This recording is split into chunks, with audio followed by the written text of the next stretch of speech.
네, 용산기지를 반환받고 공원을 만드는 사업은 이전 정부에서도 논의가 됐었고 환경오염 문제 이 암초 때문에 좌절된 적이 있었습니다. 환경오염과 그에 따른 비용 문제와 관련해서 미국이 적극 해결에 나서지 않는 이상 새 정부에 들어서도 기지 반환과 용산공원 조성 계획은 쉽지 않을 전망입니다. 홍민기 기자가 계속해서 보도합니다.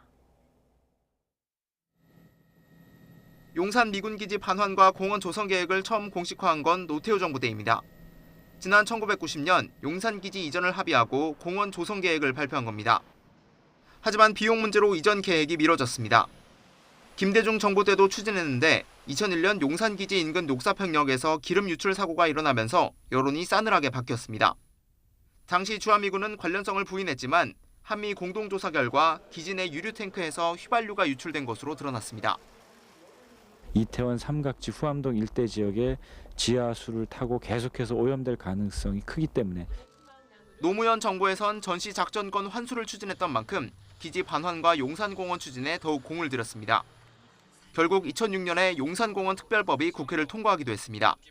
용산공원은 지금 세대만이 아니라 미래 세대들에게도 소중한 자산입니다. 하지만 기지 이전 비용과 환경오염 문제, 그리고 한반도 안보 등 여러 사안이 얽히면서 부지 반환율은 10%대에 머물렀고 공원 조성 완료 시점도 2028년, 2045년 등 고무줄처럼 변해왔습니다. 문재인 정부에서는 지난해 말에 와서야 용산기지 반환과 공원 조성 시점을 N+7년으로 발표했습니다.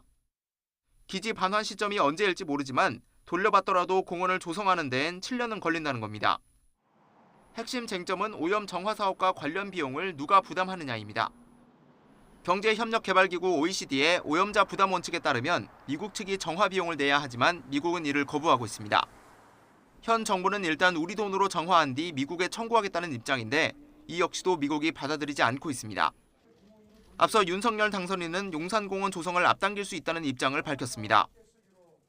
용산 대통령 집무실 주변에 수십만 평 상당의 국민 공원 공간을 조속히 조성하여 임기 중 국민과의 소통을 더욱 강화하겠습니다. 하지만 역대 정부에서도 번번이 좌절됐던 만큼 조성 시기를 앞당길 경우 이 과정에서 졸속 합의가 이뤄지는 것 아니냐는 우려가 나오고 있습니다. 시간을 딱 못 받고 그 전에 무조건 반환을 받겠다. 그게 25%든 100%든 간에 반환을 받겠다 하면 조건은 딱 하나죠. 미군이 요구하는 모든 조건을 다 들어줘야 한다.